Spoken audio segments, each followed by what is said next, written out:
Commander Lyra Vex stood at the large window of the orbital defense station, watching the dark shapes appear in space. Her blue skin turned pale as more and more enemy ships came out of hyperspace. The peaceful morning on Kepler 442b had turned into a nightmare in just minutes. How many ships do they have? She asked her second-in-command, Captain Zeth Kaller. Zeth looked at his screen with worry. Over 200 ships, Commander. Maybe more coming. Lyra felt her heart sink. The Zephyrion. People had lived in peace for 300 years. Their world was covered mostly by oceans, and their cities floated on the water like beautiful flowers. They were a peaceful race who loved art, music, and learning. They had never built a real war fleet because they never needed one. What about our ships? Lyra asked, though she already knew the answer would be bad. We have 12 ships total, Zeth said quietly. They are research ships with some basic weapons we added last month. They are not real warships. The Ravagers had found them. Everyone in this part of the galaxy knew about the Ravagers. They were a race that traveled from world to world, taking everything they could use and destroying what was left. They had wiped out dozens of civilizations already. No one knew where they came from originally, but everyone feared them. Lyra had hoped this day would never come.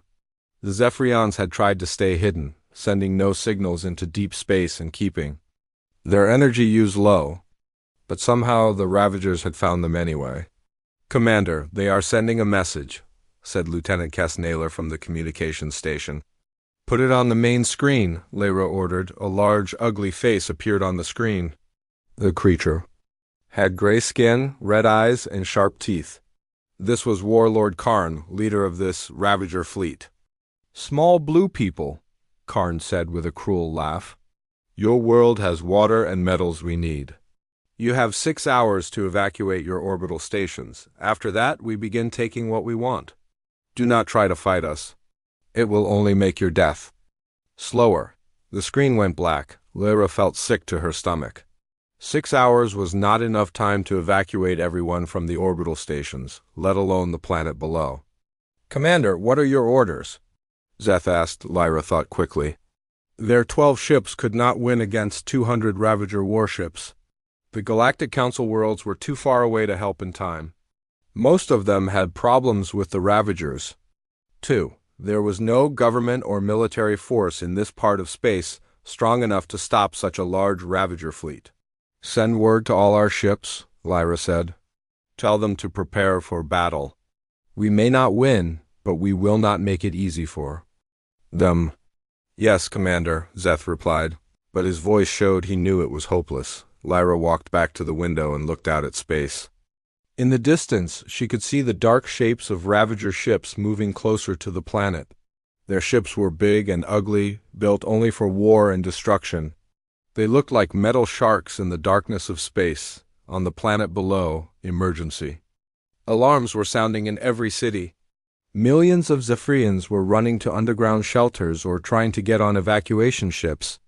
But there were not enough ships to save everyone, and the Ravagers would probably destroy any ship that tried to leave the system. Commander, called out Communications Officer Vex Tora, should we send out a distress call? Lyra almost said no. Who would answer? But then she thought about her people, especially the children who had never seen war. Maybe somewhere in the galaxy someone would hear their call and help. Yes, she said. Send it on all frequencies. Include our location, our situation, and ask for any help that can come. Vex Tora began working on the message. She included mathematical codes that any advanced civilization would understand, along with star charts showing their location. The message was simple: we are under attack. Our people will die without help. Please, if anyone can hear this, help us. The message went out into space at the speed of light, spreading in all directions. Lyra knew it was probably useless. Even if someone received it, they would probably be too far away to help in time. But she had to try. Meanwhile, far away in the Sol system, Lieutenant Jake Morrison was working his night shift at Luna Station. Luna Station was a listening post on Earth's moon that watched for signals from deep space. Jake was drinking coffee and reading reports when his computer started beeping. What's this? Jake said to himself, looking at the screen. The computer had picked up a signal from far away. As Jake studied it, he realized it was a distress call.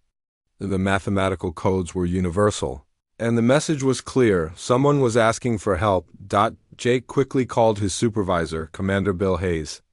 "Sir, you need to see this. We have a distress call from outside our local cluster."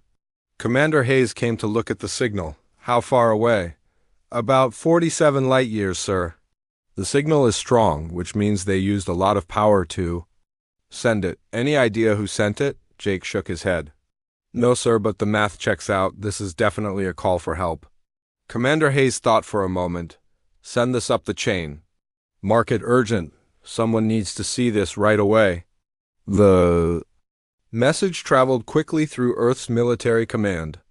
Within an hour, it reached Admiral Lisa Chun aboard the USS Endeavour, the flagship of humanity's third deep space fleet. Admiral Chun was a tough woman who had fought in 3 major battles during humanity's expansion into space. She had gray hair and sharp eyes that missed nothing. When the message came to her personal computer, she read it carefully. "Communications, get me Admiral Park at Fleet Command," she ordered. "Admiral Chung," came the voice of Admiral Park from Earth. "I assume you've seen the distress call." "Yes, sir." "What are your orders?" "The decision is yours, Lisa. Your fleet is the only one in position to help.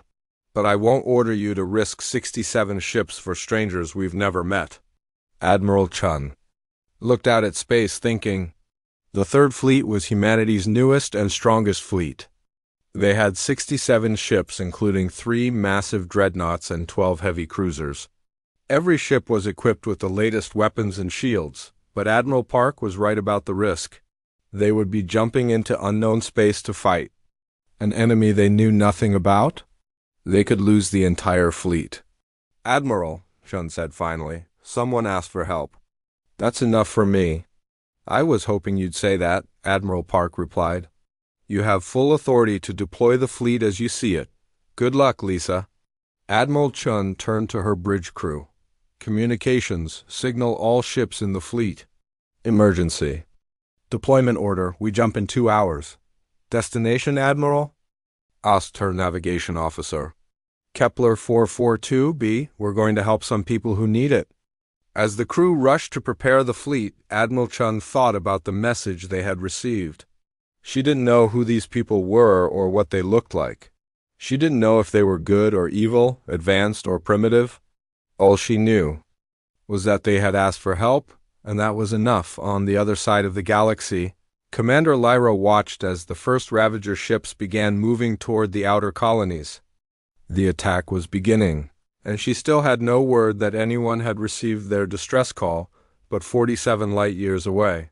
The most powerful fleet humanity had ever built was preparing to jump into hyperspace on a rescue mission that would change the galaxy forever. Admiral Lisa Chun stood in the command center of the USS Endeavour, looking at the holographic display that showed all 67 ships of the Third Fleet. Her officers were working quickly to prepare for the emergency. "Jump to Kepler 442b, all. Ship captains, report to secure channel," Admiral Chun ordered, one by one. The faces of her fleet commanders appeared on the main screen. Captain Rex Butler commanded the USS Titan, one of the 3 massive dreadnoughts. His face looked worried as he spoke. "Admiral, I have to ask about this mission. We're jumping into completely unknown space with no intelligence about the enemy. We don't know how many ships they have or what kind of weapons they use." Commander Kate Phillips, captain of the destroyer USS Falcon, nodded in agreement. "My tactical computer shows we could be facing 3-to-1 odds or worse. That's a lot of risk for people we've never met." Admiral Chun understood their concerns. These were good officers who cared about their crews. But she also knew what kind of people they were serving with. "You're right about the risks, Admiral," Chun said calmly. "But someone asked for help." The message was clear. They're facing complete extinction, and we're the only ones close enough to do anything about it. Captain Butler shifted uncomfortably. "Admiral, what if it's a trap? What if someone is trying to lure our fleet into an ambush?" "Then we'll fight our way out," Admiral Chun replied. but I've read that message 6 times. The fear in it was real. No one fakes that kind of desperation. Commander Phillips looked at her screen, then back at the Admiral. What are your orders, ma'am? We jump in 1 hour. Maximum speed to the target system. All ships prepare for immediate combat upon arrival. If there's a fight waiting for us, we'll give them one they won't forget. The connection ended, and Admiral Chun turned to her bridge crew. Her navigation officer, Lieutenant Commander Joe Martinez, was working on the jump calculations. How long to reach the target system? She asked. At maximum speed, 4 hours after we exit hyperspace, Martinez replied. But Admiral, pushing the engines that hard for 4 hours straight could damage some of our older ships. Then we'll repair them after we save those people, Admiral Chun said firmly. What about our weapons? Chief Tactical Officer Sam Rodriguez looked up from his station. All railguns loaded and ready. Missile tubes are full. Shield generators are at maximum power. The fleet is ready for battle, Admiral.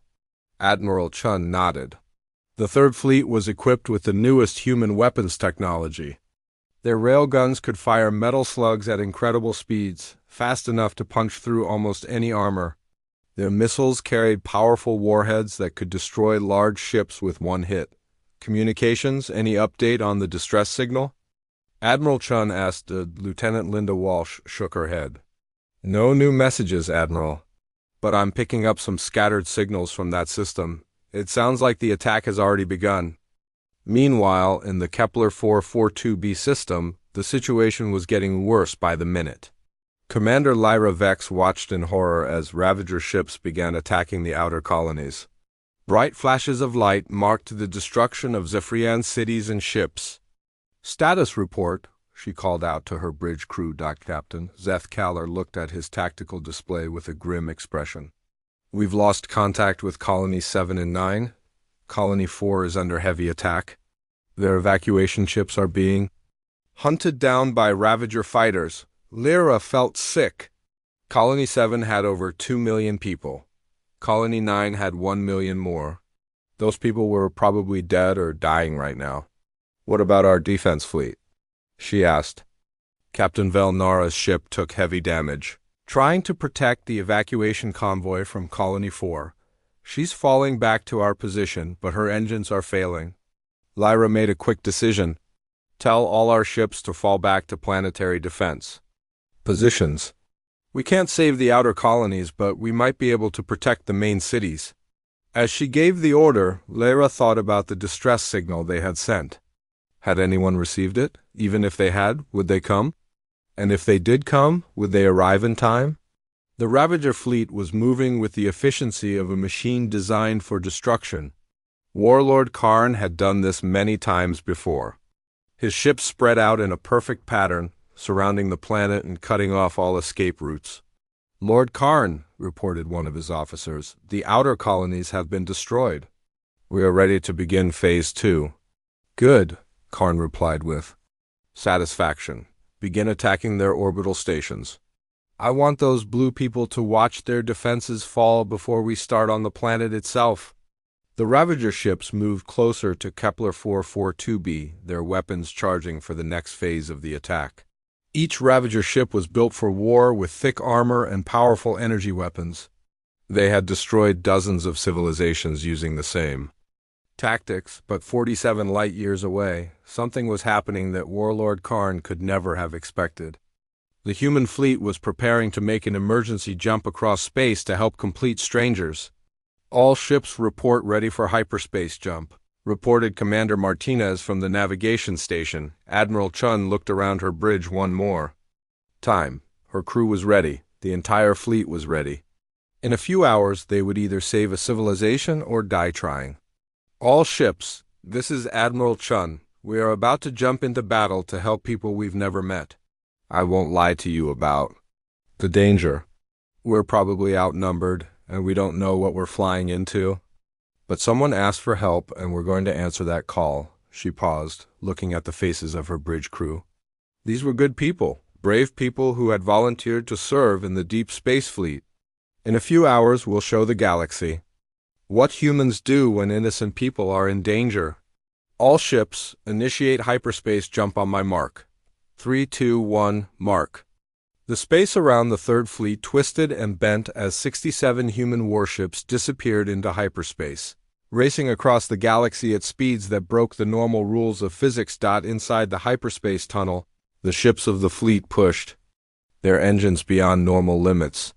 Chief Engineer Tony Martinez worked frantically in the engine room of the USS Endeavour, monitoring the stress levels on all systems. "Engine temperature is in the red zone," he called out to the bridge. "How long can we maintain this speed?" Admiral Chun asked through the communication system. "Maybe 5 hours, Admiral. After that, we risk complete engine failure." "Then we'll make it work for 5 hours," Admiral Chun replied. "Those people don't have time for us to take the safe route." Throughout the fleet, similar conversations were happening. Engineers pushed their machines to the breaking point. Weapons officers double-checked their systems. Medical teams prepared for casualties on the destroyer USS Falcon. Commander Phillips walked through her ship, talking to her crew.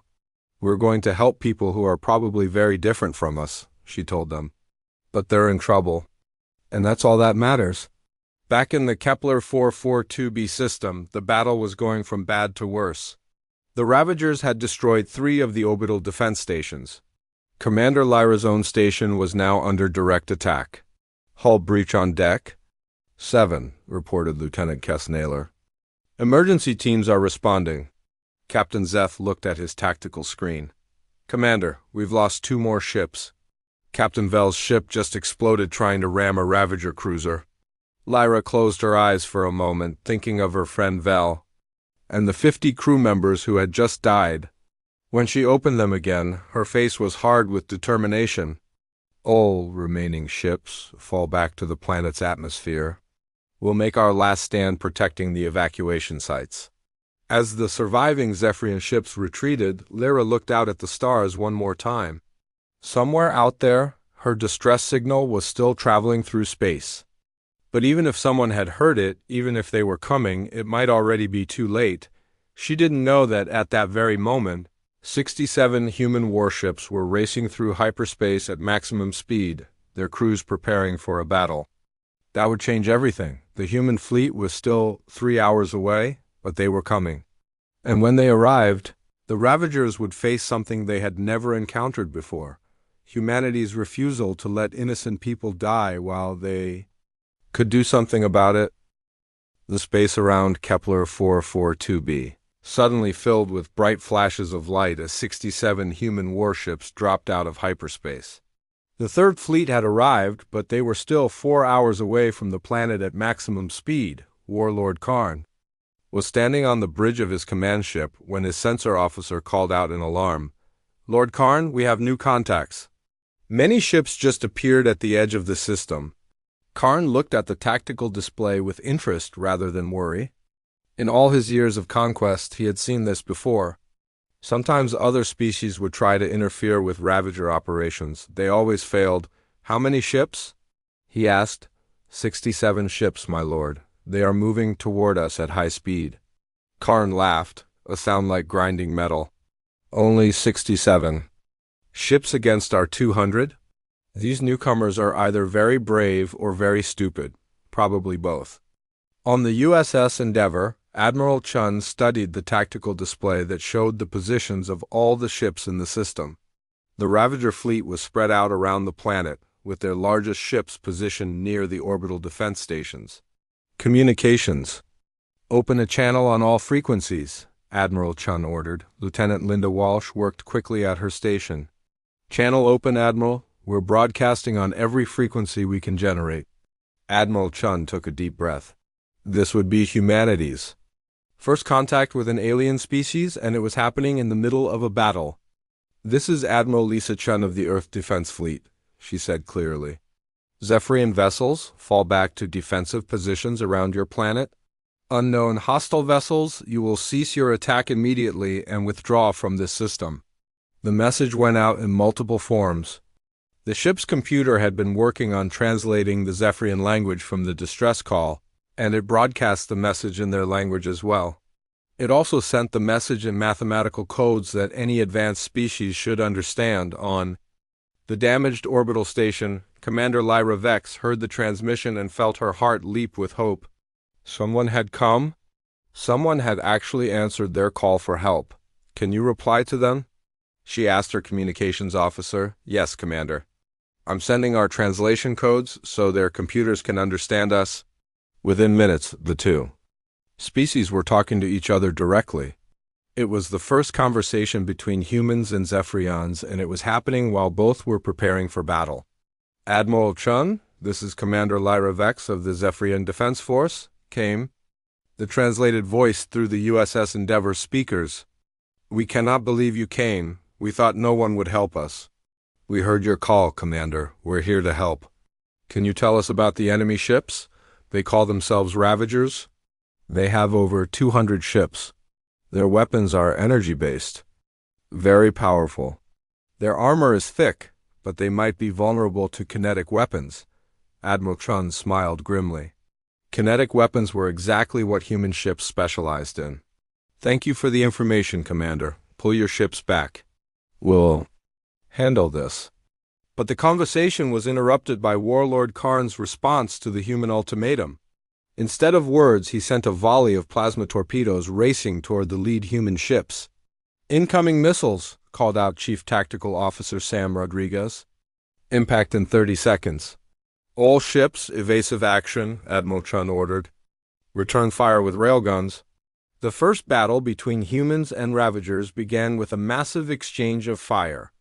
Ravager plasma torpedoes were bright balls of energy that could melt through most armor. But human ships were fast and maneuverable. Dodging most of the incoming fire, the few plasma torpedoes that did hit were stopped by human shield technology. The energy shields absorbed the plasma and then distributed it harmlessly into space. But when the human ships fired back, the results were very different. Railguns fired metal slugs at incredible speeds, faster than most ships could track. The kinetic energy was enormous, and the Ravager ships had never faced weapons like these before. Captain Rex Butler's USS Titan fired its main rail gun battery at a Ravager heavy cruiser. The tungsten slugs punched through the enemy ship's energy shields like they weren't there, then tore through the armor plating and exploded inside the ship. Direct hit, reported the Titan's weapons officer. Enemy cruiser is breaking apart. Across the battle area, similar scenes were playing out. Human weapons were proving devastatingly effective against Ravager ships. The aliens had built their defenses to stop energy weapons. Not solid projectiles moving at near-light speed, but the humans faced their own problems. There were 3 Ravager ships for every human ship, and their energy weapons were very powerful. Commander Kate Phillips aboard the USS Falcon found her destroyer under attack by 4 Ravager fighters at once. Shields down to 60%, reported her tactical officer. We need support. This is the USS Dakota, came a voice over the radio. We're moving to assist. Captain Rick Davis brought his heavy cruiser alongside the Falcon, his rail guns, firing continuously at the attacking Ravager fighters. The concentrated fire destroyed 2 of them quickly, but more were coming. Admiral Chun realized that despite their weapon advantages, the human fleet was badly outnumbered. They needed to even the odds quickly. All ships, target their command vessels, she ordered. Take out their leadership and the rest might fall apart. This was a very human way of thinking. Most species fought in large formations with centralized command. If you could disrupt the command structure, the entire fleet might become confused. The USS Endeavour led the attack on Warlord Karn's command ship.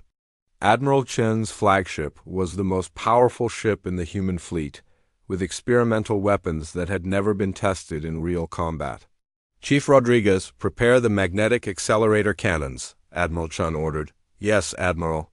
Targeting the enemy command ship's bridge section. The magnetic accelerator cannons were humanity's newest weapon. They fired meter-long tungsten rods using magnetic fields, accelerating them to enormous speeds. Each rod had more kinetic energy than most. Missiles, fire! Admiral Chun commanded. 6 tungsten rods shot from the USS Endeavour toward Warlord Karn's ship. They moved so fast they were invisible, appearing only as streaks of light in space. The first rod punched through the command ship's forward shields and armor, creating a hole the size of a small room. The second and third rods followed the same path, widening the hole. The fourth rod hit the bridge directly. Warlord Karn was thrown across his bridge as explosions rocked his ship. Half his bridge crew was dead, and the ship was losing power. "Damage report," he roared. "Forward sections destroyed, my lord. Main power is failing. We need to evacuate the bridge." For the first time in his career, Warlord Karn felt something he had never experienced before: fear. These new ships fought like nothing he had ever seen. Their weapons were impossibly powerful, and their tactics were completely unpredictable. "Transfer command to the battlecruiser Deathbringer," he ordered. "All ships, fall back and regroup." But the human fleet wasn't finished. Commander Phillips had an idea that was pure human thinking. "Admiral Chun, request permission to take my destroyer squadron behind their lines. If we hit their supply ships, they'll have to protect them." "Approved, Commander." "Old destroyer squadrons, follow the Falcon's lead." The human destroyers were the fastest ships in the fleet.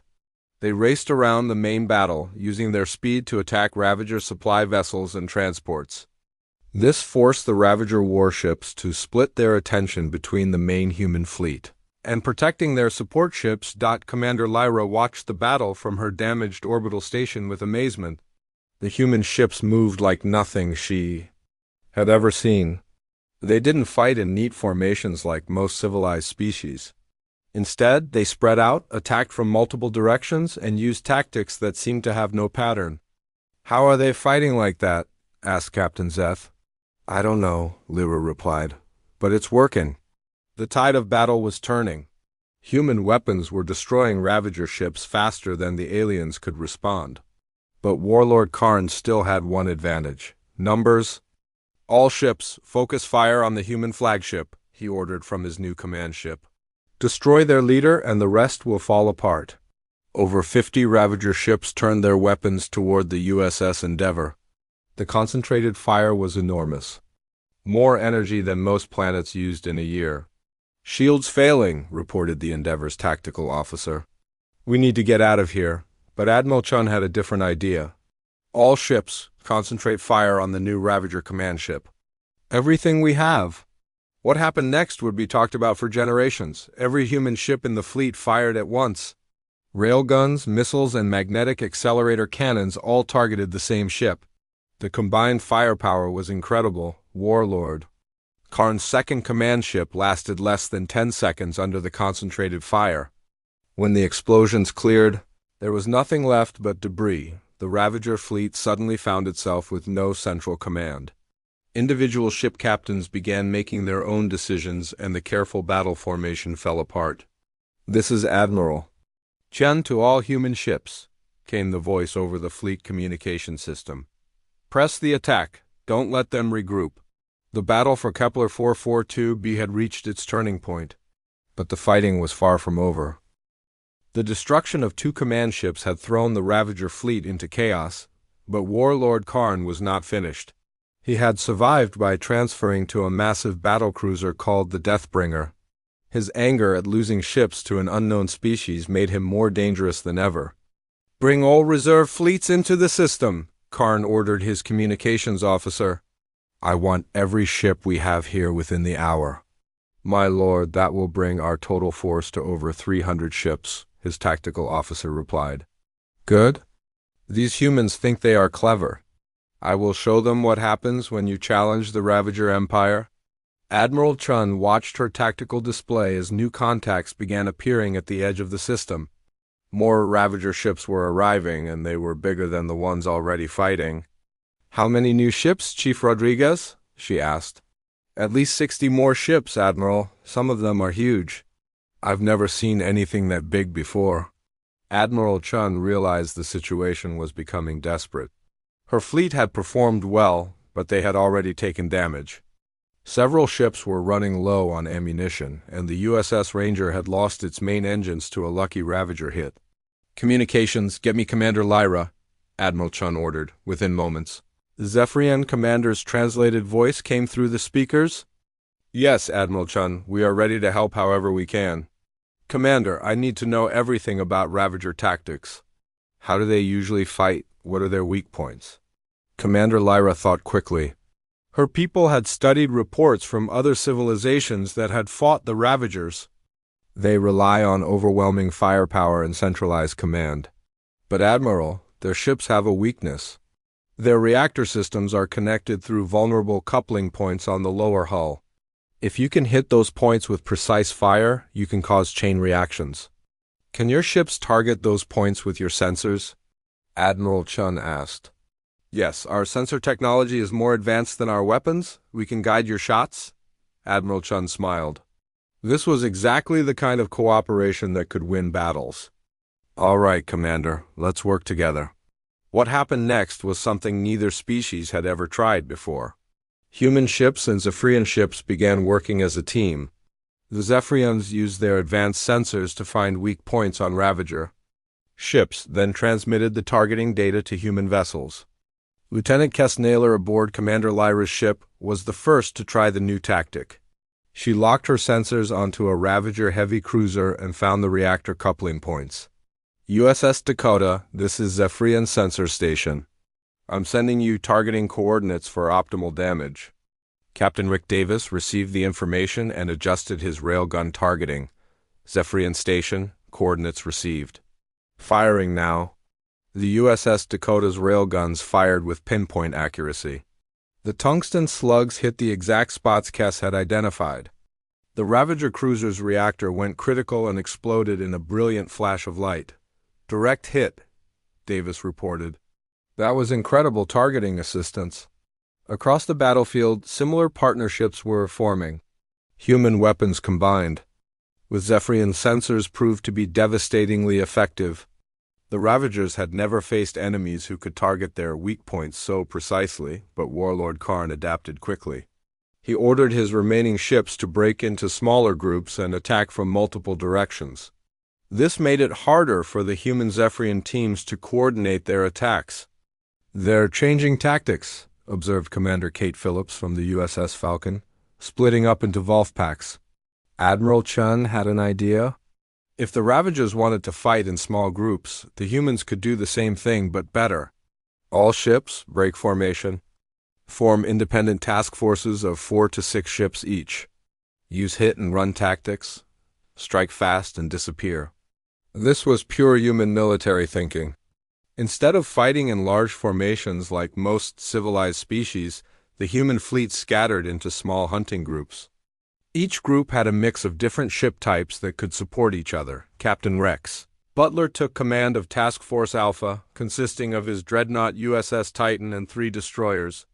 They attacked a group of Ravager ships near the planet's North Pole, firing everything they had before jumping away to a new position. Commander Phillips led Task Force Beta in a series of lightning raids on Ravager supply ships. Her destroyers were too fast for the heavy Ravager vessels to catch, and they destroyed several ammunition transports before the enemy could respond. The Zephyrian ships found new purpose in this chaotic battle. Their ships weren't built for direct combat, but they could provide sensor support and communications relay for the scattered human task forces. Commander Lyra coordinated with Captain Rick Davis to create a deadly trap. Her ship used its advanced sensors to locate a group of Ravager fighters hiding in an asteroid field. The USS Dakota approached from the opposite direction, catching the enemy ships between 2 forces. Zephyrian Command, this is Dakota. We have them trapped. Light them up. The combined attack destroyed 8 Ravager fighters in less than a minute. It was the most successful engagement Commander Lyra's forces had ever fought, but the battle was taking its toll on both sides. The human fleet had lost. The destroyer USS Comet when it tried to ram a Ravager battleship. The brave sacrifice had destroyed the enemy ship, but 37 human crew members had died in the explosion. Admiral, we're taking heavy casualties, reported Chief Medical Officer Dr. Ellen Clark. The Falcon has major hull damage and the Ranger is dead in space. Admiral Chun felt the weight of command. Every decision she made could mean life or death for thousands of people. But she also knew they couldn't give up now. "All ships prepare for a final assault," she ordered. "We're going to finish this." Warlord Karn had the same idea. From the bridge of the Deathbringer, he could see that his fleet was being picked apart by the human tactics. It was time to end this battle with overwhelming force. "All ships, converge on the human flagship," he commanded. "Focus all fire on that one ship. Destroy it and their resistance will collapse." Over 100 Ravager ships began moving toward the USS Endeavour. Their combined firepower would be enough to destroy any ship ever built. "Admiral, they're all coming for us," reported Chief Rodriguez. "Every Ravager ship in the system is heading our way." Admiral Chen looked at her tactical display. The Endeavour was surrounded by enemy ships. There was no way to escape and no way to survive the concentrated fire from so many enemies, but she had one more card to play. "All task forces, this is Admiral Chen, execute Operation Thunder." Operation Thunder was a desperate plan the human fleet had practiced but never used. Every human ship in the system would attack the same target at the same time, using everything they had. The USS Titan fired its main rail guns at maximum power. The USS Dakota launched every missile it carried. Commander Phillips brought the damaged USS Falcon in for a suicide run with its remaining weapons blazing. Zephyrian ships provided targeting, data and communication support, allowing the scattered human forces to coordinate their attack perfectly. The target was Warlord Karn's battlecruiser Deathbringer. Over 40 human ships fired at once. Supported by precise targeting information from Zephyrian sensors, the concentration of fire was unbelievable. Railgun slugs, missiles, and energy beams all converged on a single point. The Deathbringer's shields failed instantly. Its armor was overwhelmed. The ship began to break apart under the incredible assault. Warlord Karn felt his ship dying around him. Explosions rocked the bridge as systems failed throughout the battlecruiser. In his final moments, he realized he had underestimated these humans completely. "Impossible," he whispered as the bridge exploded around him. The destruction of the Deathbringer marked the end of organized Ravager resistance. Without their warlord, the remaining ships began to scatter. Some tried to escape the system, others surrendered, and a few fought on alone until they were destroyed. Admiral Chen looked at her tactical display as the last Ravager ships fled or surrendered. The battle for Kepler 442b was over, and somehow, impossibly, they had won. "All ships, cease fire," she ordered. "Begin search and rescue operations for survivors."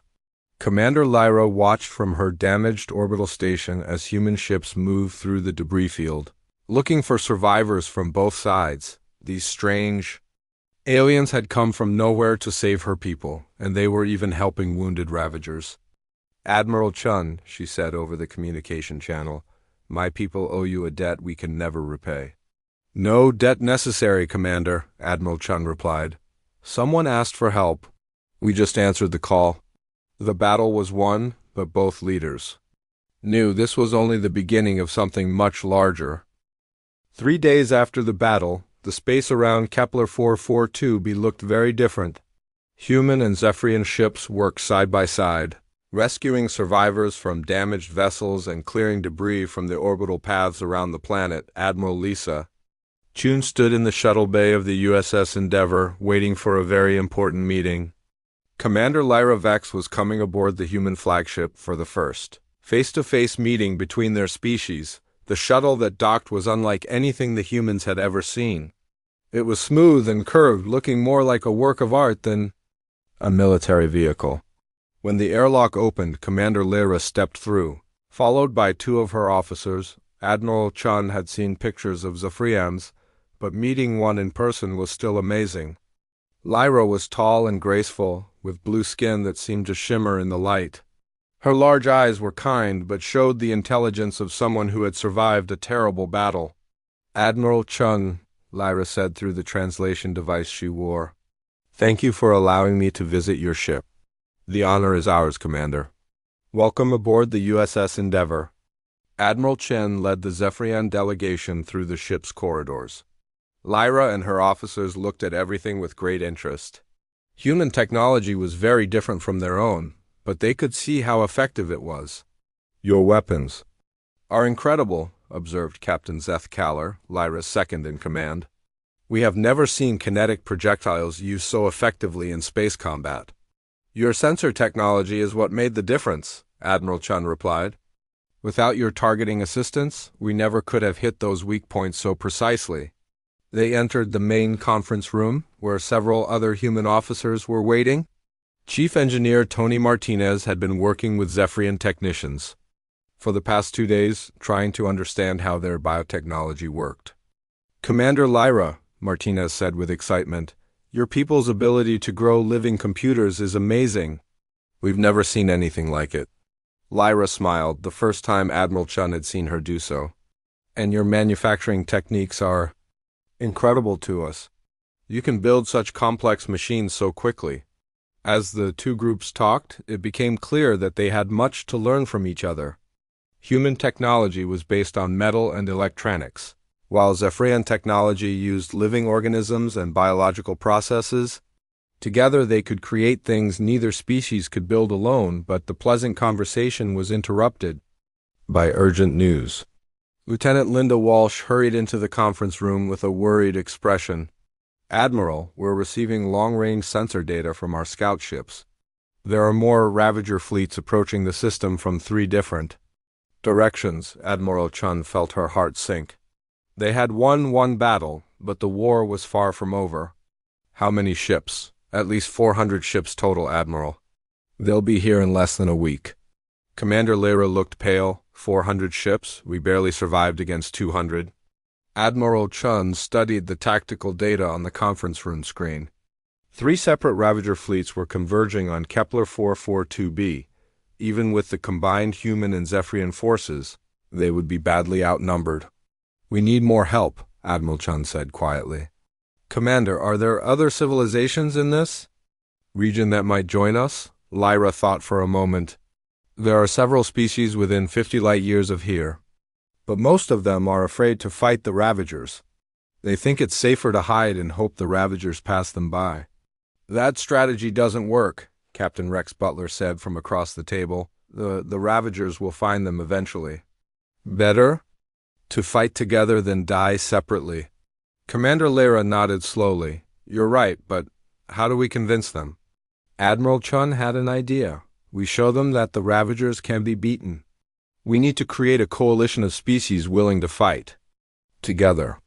Over the next several hours, the human and Zephyrian leaders worked on a plan that was bigger than either species had ever attempted. They would contact every civilized world within communication range and ask them to join a defensive alliance. The message they sent was simple but powerful.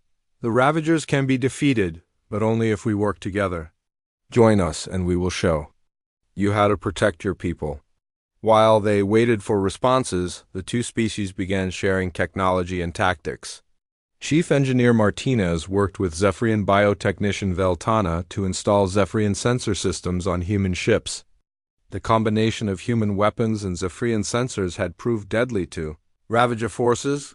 Captain Rick Davis volunteered to command the first mixed-species crew. His ship, the USS Dakota, was retrofitted with Zephyrian technology and staffed with both human and Zephyrian officers. "This is strange," admitted Lieutenant Kess Naylor as she took her position at the Dakota's sensor station. "I never thought I would serve on an alien warship." "We're not aliens to each other anymore," replied Chief Tactical Officer Sam Rodriguez. "We're allies." The first responses to their message began arriving within days. Some species were interested, but afraid. Others wanted proof that the alliance could actually defeat the Ravagers. A few agreed to send small fleets immediately. The Kentari Republic sent 12 ships equipped with advanced shield technology. The Volan Empire contributed 8 vessels with powerful energy weapons. Even the peaceful Theta Collective sent 6 ships loaded with medical supplies and repair equipment. But the most important response came from an unexpected source.